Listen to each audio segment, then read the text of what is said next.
ජීවිතේ එන සමහර ප්‍රශ්න වලට එකම විසඳුම සූසයිඩ් කර ගැනීම කියලා හිතන සමාජයක් ඇතුලේ ඔයා අහන්න ඕන කතාවක් තමයි මේක. 2007 එක්තරා දවසක පාකිස්තානයේ තරුණියක් ඇක්සිඩන්ට් වෙනවා. මේ ඇක්සිඩන්ට් එක නිසා මේ කෙල්ලගේ ස්පයින් වලට ඩැමේජ් වෙලා මේ කෙල්ල පැරලයිස් වෙනවා. අවුරුදු ගාණක් ට්‍රීට්මන්ට් කරත් බෙඩ් රෙස්ට් කරත් මේ කෙල්ලට අන්තිමට නවතින්න වෙන්නේ වීල් චෙයාර් එකක.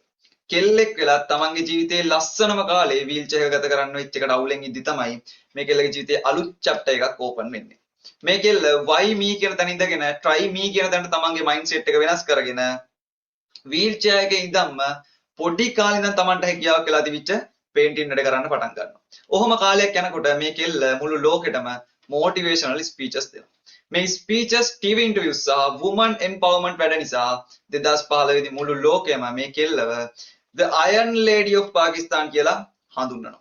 ඒක ඉන්ටර්වියු එකේදී මේ කෙල්ල කියනවා you are imperfect and that is perfectly okay. ඒ කියන්නේ කිසිම කෙනෙක් සම්පූර්ණ නැහැ. ඒක නිසා ඔයා සම්පූර්ණ නොවීම ප්‍රශ්නයක් නෙමෙයි. මේ කෙල්ල තමයි පාකිස්තානයේ මුනීබියා මසාරි කියලා කියන්නේ. ළමයි ඔයාගේ ජීවිතේ මොන ප්‍රශ්න මොන විදියට මොන කාලෙදී ආවත් ඔයාගේ මයින්ඩ්සෙට් එක ශක්තිමත් නම් ඒවා ඔයාගේ ජීවිතේ ලස්සන කරන්න සහ සමහර පාඩම් කියලා දෙන්න ආපු ප්‍රශ්න. ඒ ප්‍රශ්න වලට ඔයාගේ ගමනට කිසිම